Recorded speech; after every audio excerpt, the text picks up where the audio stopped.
You know, the only other adversary of ours who's anywhere near as good as the Russians is China. So why should Russia have all the fun?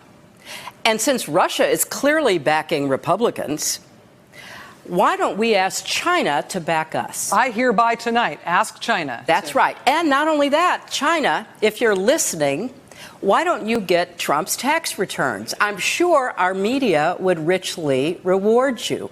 So if after this hypothetical Democratic candidate says this on your show, within hours, all of a sudden the IRS offices are bombarded with incredibly sophisticated cyber tools looking for Trump's tax returns, and then extracts them and then passes them to whatever the new WikiLeaks happens to be, and they start being unraveled and disclosed, nothing wrong with that. I mean, if you're going to let Russia get away with what they did and are still doing, according to Christopher Wray, the current FBI director who said that last week, they're in our election systems. We're worried about 2020, he said. So, hey, let's have a great power contest, and let's get the Chinese in on the side of somebody else. Later. Regardless, the report is now here. It has dropped, and it might not have produced everything of what some Republicans hoped for. It is, regardless, devastating to the FBI, and to a degree, it does exonerate Donald Trump. Boy, oh boy, oh boy, oh boy, oh boy. The Democrats are eating crow once again, and former President Donald J. Trump has been vindicated once again as the Durham Report has been released in its totality, and it found that the FBI, quote, failed to uphold mission of strict fidelity to the law in Trump-Russia probe. Now, if you guys aren't familiar with the Durham Report, this was an investigation that was commissioned by President Trump before he left office, basically instructing John Durham to investigate the origins of the Trump-Russia collusion probe. Basically, Trump said, hey, I want you to investigate why the hell did these people start investigating me, right, spying on me in regards to me allegedly working with Russia to try to influence the outcome of the 2016 election, which is the biggest Democrat conspiracy theory ever, okay? And time after time after time again, this conspiracy has been debunked, okay? We know that Trump did not collude with Vladimir Putin. Russia, he did not collude with them to try to influence the outcome of the 2016 election, despite years and years and years of Democrats trying to convince us that that was the case. Trump, Putin, Russian collusion. Trump, Russian sort of collusion. Trump, Russian, possible collusion. Trump, Russian, metal collusion. Trump, Russia, possible collusion. Trump, Russian, potentially collusion. Trump, Russia, possible collusion. Trump, Russian, possible collusion. Trump, Russian, collusion. Trump, Russia, Russian collusion. Trump, Russia, possible collusion. Russia hacked our election. Here comes a big change. Because all of a sudden, Trump, Russian, possible collusion, Russian, collusion. Trump, Russian, possible collusion. Trump, Russian, possible collusion. Trump, Russians, collusion. Collusion with the Russians. Trump, Russia, possible collusion. Trump, Russia, possible collusion. Prove collusion. Prove collusion. And we can't forget about our boy Adam Schiff, right? Adam Shifty Schiff, who recently, last year, got destroyed on The View by a real conservative woman, Morgan Ortagus, who was auditioning for the show at the time, who called him out to his face and absolutely destroyed him on live television as he was pushing lies about Trump working with Putin in Russian collusion. One of the greatest moments in View history. Take a look. At the beginning of the Russian investigation, I said that any allegations should be investigated. We couldn't have known, for example, people were lying to Christopher Steele. So it was proper to investigate them. And let's not forget what we learned in that investigation. We learned that the Trump campaign chairman, Paul Manafort, was giving internal polling data, campaign polling data, to Russian intelligence, while Russian intelligence was helping the Trump campaign. And to be clear, he was fired halfway through the campaign. Well, he may have been fired, yeah. But the effort to get Russian help continued, and even beyond the effort to get Russian help, but you the may president have also spread Russian sought to get disinformation yourself for years by promoting this. I think that's what Republicans and what people who entrusted you as the Intel Committee chair are so confused about your culpability in all of this. Well, I completely disagree with your premise. It's one thing to say allegations should be investigated, and they were. It's another to say that we should have foreseen in advance that some people were lying to Christopher Steele, which is impossible, of course, to do. But let's not use that as a smokescreen to somehow shield Donald Trump's culpability for inviting Russia to help him in the election, which they did, for trying to coerce Ukraine into helping him in the next election, which he did, into inciting an insurrection, which he did. None of that is undercut. None of that serious misconduct is in any way diminished by the fact that people lied to Christopher Steele. No, I think just your credibility is. Well, I think the credibility of your question is in doubt. Yeah, so in a world where meritocracy matters, she would have got that job after that exchange with Adam Schiff because she really took him to the cleaners, while this guy who's made a career off of promoting what we know to be BS, okay, like the Steele dossier, the Trump PP tapes. Again, he was promoting all types of nonsense. She called him out to his face, okay, and she destroyed him on national television. It is a damn shame that they picked somebody like Alyssa Farah-Griffin to be the conservative on The View. I mean, that's probably one of the worst hires in history, okay? I mean, there was so many better choices. It's extremely disappointing. But anyways, we're going to talk about this. We're going to read a little bit about it because I'm actually going to let CNN explain to you guys the conclusion here from the Durham report because they have to eat crow, right? Remember, CNN, they were the ones pushing this nonsense, okay? And they're the ones now that are kind of walking back some of the things that they were saying and they were pushing about Trump and Russia collusion. So let's read a little bit here. Special Counsel John Durham found that the Department of Justice and FBI, quote, failed to uphold their mission of strict fidelity to the law when it launched the Trump-Russia investigation. Fox News Digital obtained Durham's report Monday afternoon after his years-long investigation into the origins of the FBI's original investigation known as Crossfire Hurricane, aka spying on Trump's campaign. That investigation looked into whether the Trump campaign coordinated with Russia to influence the 2016 election. Durham gave his final report to the Justice Department, which released it Monday afternoon. The report spans more than 300 pages. Quote, based on the review of Crossfire Hurricane and related intelligence activities, we conclude that the department and the FBI failed to uphold their mission of strict fidelity to the law in connection with certain events and activities described in this report. Basically, they're saying that the FBI was not acting truthfully, okay? They were not acting truthfully. They were being partisan political hacks, okay? Which, again, nobody should be surprised about. We already knew that the investigation into Trump was political. Durham said his investigation also revealed that senior FBI personnel displayed a serious lack of analytical rigor towards the information that they received, especially information received from politically affiliated persons and entities. Quote, this information in part triggered and sustained Crossfire Hurricane and contributed to the subsequent need for Special Counsel Mueller's investigation, the report said. In particular, there was significant reliance on investigative leads provided or funded directly or indirectly by Trump's political opponents, aka, again, they were relying on information that they knew was politically motivated, right? I mean, look, we all know that Hillary made this up, right? Hillary is really the origin of the Russian collusion hoax, okay? I mean, look, the former director of national intelligence, John Ratcliffe, he actually released evidence of this, okay, that Hillary Clinton ordered a campaign plan to stir up a scandal by linking Trump to Russia in 2016.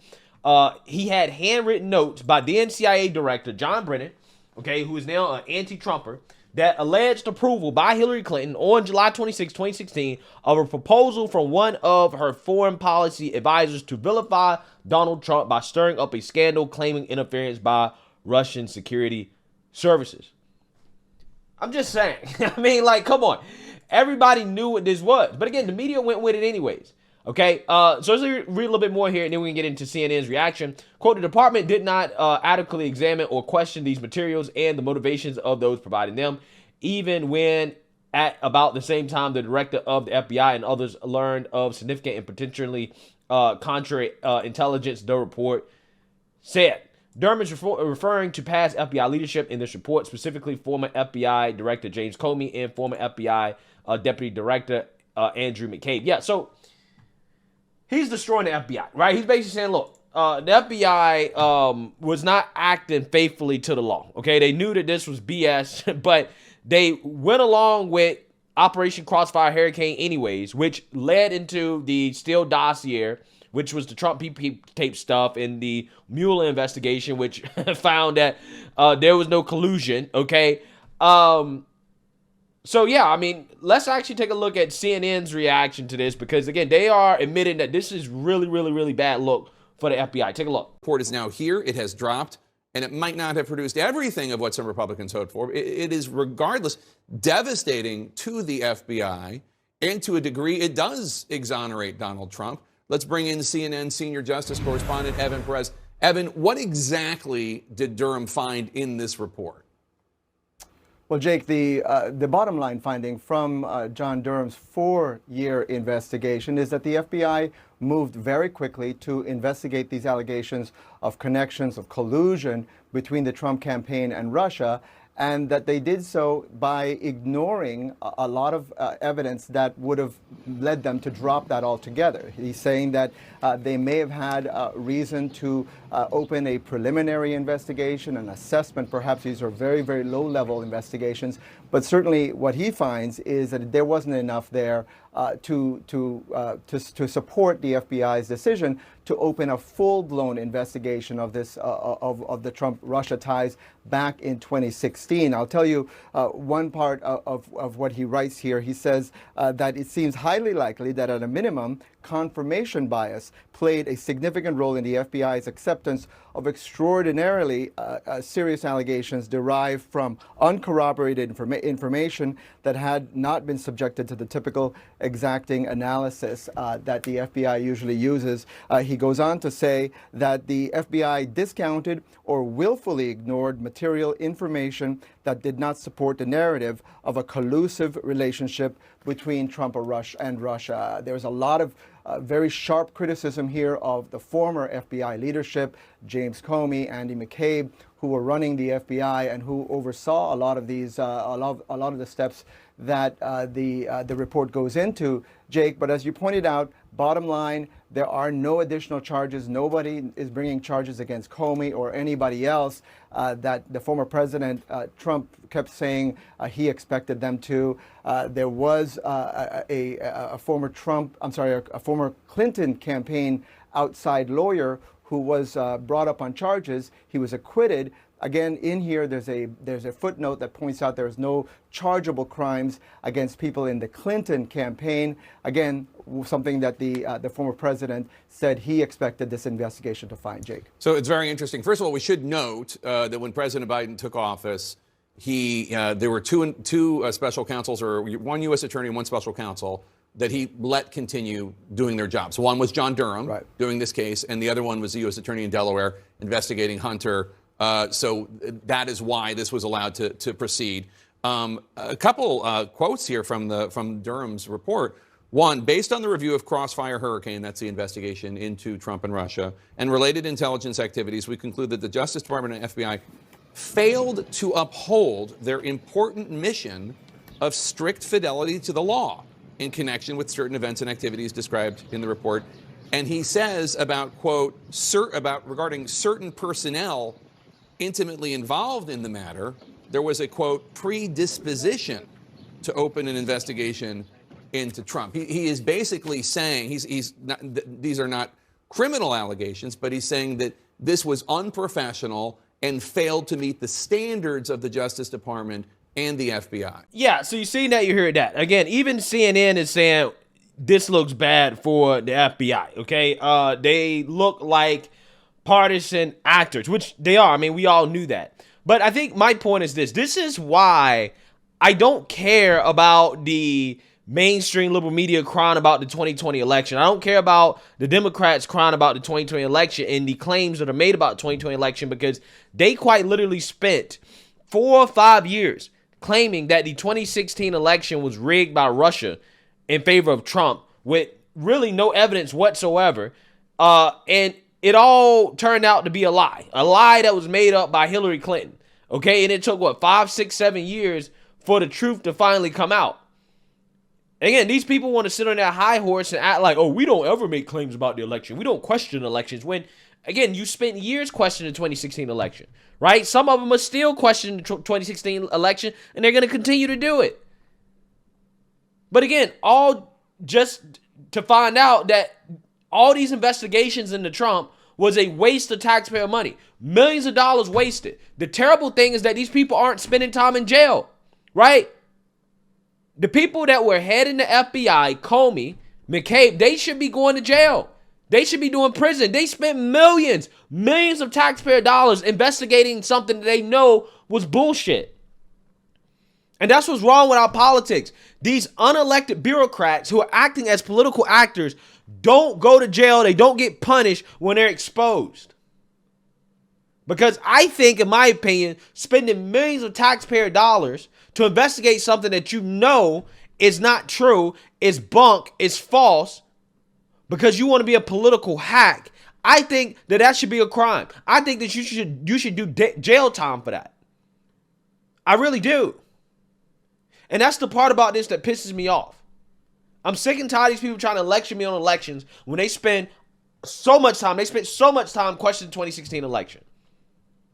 And I'm also sick and tired of these criminals in our politics, in our government, that openly waste the American people's time, purposely put out disinformation, mislead people, waste the taxpayer dollars, not being punished for their actions as well too. I'm sick of it. But anyways, I'm glad that Trump is vindicated here. Hopefully this is the nail in the coffin in regards to the Trump-Russia collusion thing. I mean, it was already dead, but it's buried now. I mean, this is 6 feet buried, okay? It's done, okay? So let me know what you guys think. Make sure you like, comment, and subscribe. Most importantly, share a Black conservative perspective. Peace.